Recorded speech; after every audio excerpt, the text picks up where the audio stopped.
হঠাৎ করে বোমবাজি এসে আমার একটা বন্ধুর গায়ে ধরে গেছে। তো চলো ব্যাপারটা প্রথম থেকে খুলে বলি। হঠাৎ করে কুতোর বোনির বাড়ি দাওয়াত ছিল বলে আমি আর কুতো এই কারণে চলে গেলাম। সন্ধ্যে 7টা বাজে বলে খুব একটা ভিড় হয় না, কিন্তু 8টার পরে প্রচন্ড ভিড় হবে। এখান থেকে কুতো দুটো ট্যারিবেল নিল, একটা ভাগনার একটা ভাগ্নির জন্য। হালকা করে খাওয়ার পরে চলে গেলাম মেলাতে গাইস। এই মেলাটার নাম হচ্ছে মিলন মেলা। কেউ কেউ জানো আবার কেউ কেউ জানো না। অগ্নিওয়ালার ডায়লগটা মারাত্মক ছিল।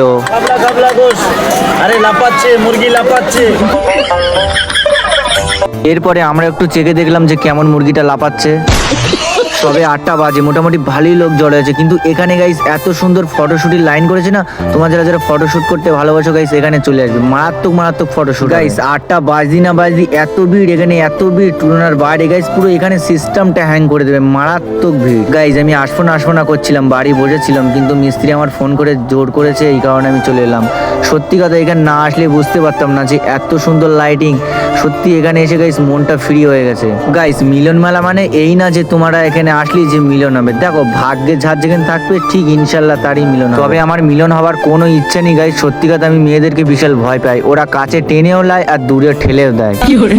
গাইস আজকের জন্য এই অবধি, দেখা হবে কোনো নেক্সট ব্লকে। Bye bye, tata guys.